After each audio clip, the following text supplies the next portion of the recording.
Bonjour, donc je m'appelle Alexandre Crosby, j'ai cofondé il y a 10 ans la société Ubico, société de car sharing qui a été acquise par Europcar Mobility Group.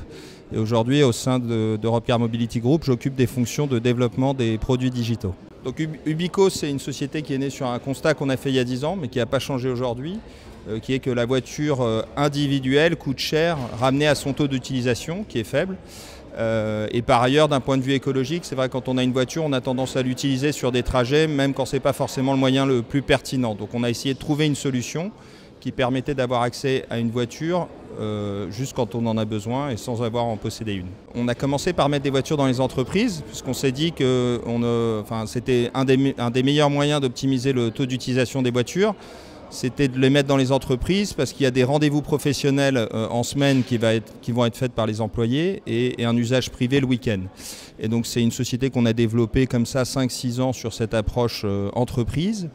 Mais pour vraiment transformer la société et atteindre une autre échelle, il fallait pouvoir proposer ce service en grand public. Et là, c'était difficile de le faire tout seul. Et donc, c'est pour ça qu'on s'est adossé à Europcar Mobility Group, avec des synergies évidentes, notamment sur les sujets flotte, les sujets commercialisation, enfin voilà, des synergies importantes entre les deux activités. Sur l'autopartage, on s'adresse à une population résidentielle qui a besoin d'une voiture en centre-ville pour quelques heures, à la différence des usages type Autolib qu'on pouvait avoir avant. Donc on est vraiment sur un usage de quelques heures. Mais on n'arrive pas à toucher une population de voyageurs, donc des gens qui vont prendre des voitures à l'aéroport, dans les gares, qui est une clientèle qui est adressée par les métiers de la location de voitures traditionnelles.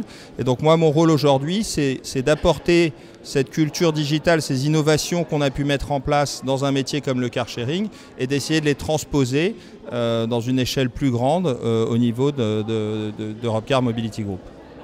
Alors il y a un certain nombre d'éléments, mais vous avez raison, les données, notamment les données qui peuvent venir de la flotte automobile, peuvent permettre d'enrichir l'expérience client. Parce qu'aujourd'hui, voilà, si on prend l'exemple, quand vous restituez votre voiture en location, vous avez quelqu'un qui doit venir voir, regarder le kilométrage que vous avez fait, le carburant, si vous avez bien fait le plein, si la voiture a eu des chocs, etc. Et ça, demain, aujourd'hui, avec les technologies, c'est des choses qu'on peut détecter automatiquement. Donc on peut imaginer des restitutions de voitures beaucoup plus rapides. De la même manière, on pourra vous éviter demain d'aller faire la queue parce que vous pourrez aller directement à la voiture et ouvrir la voiture avec votre smartphone, avec un contrat digital que vous avez sur votre smartphone. Et donc, on retire les points de friction qu'il peut y avoir aujourd'hui sur un parcours location de voiture plus traditionnel. Alors Ubico, c'est une société qui s'est bien développée à l'international, notamment grâce à l'appui d'Europcar, donc présente dans 11 villes et avec notamment des villes très fortes, dont Paris. Paris qui est notre ville la plus importante aujourd'hui en car sharing grand public, avec à peu près 500 voitures qui seront déployées d'ici la fin de l'année et une croissance mensuelle de 20% de notre base utilisateur. Donc on se développe sur deux métiers de car sharing. Un car sharing grand public avec des belles illustrations comme Paris, mais aussi Madrid, Berlin, Londres. Et puis le métier historique d'Ubico qui est le car sharing privatif à destination des grandes entreprises. Là on se développe plutôt sur des marchés industriels comme l'Allemagne, la France ou le Royaume-Uni.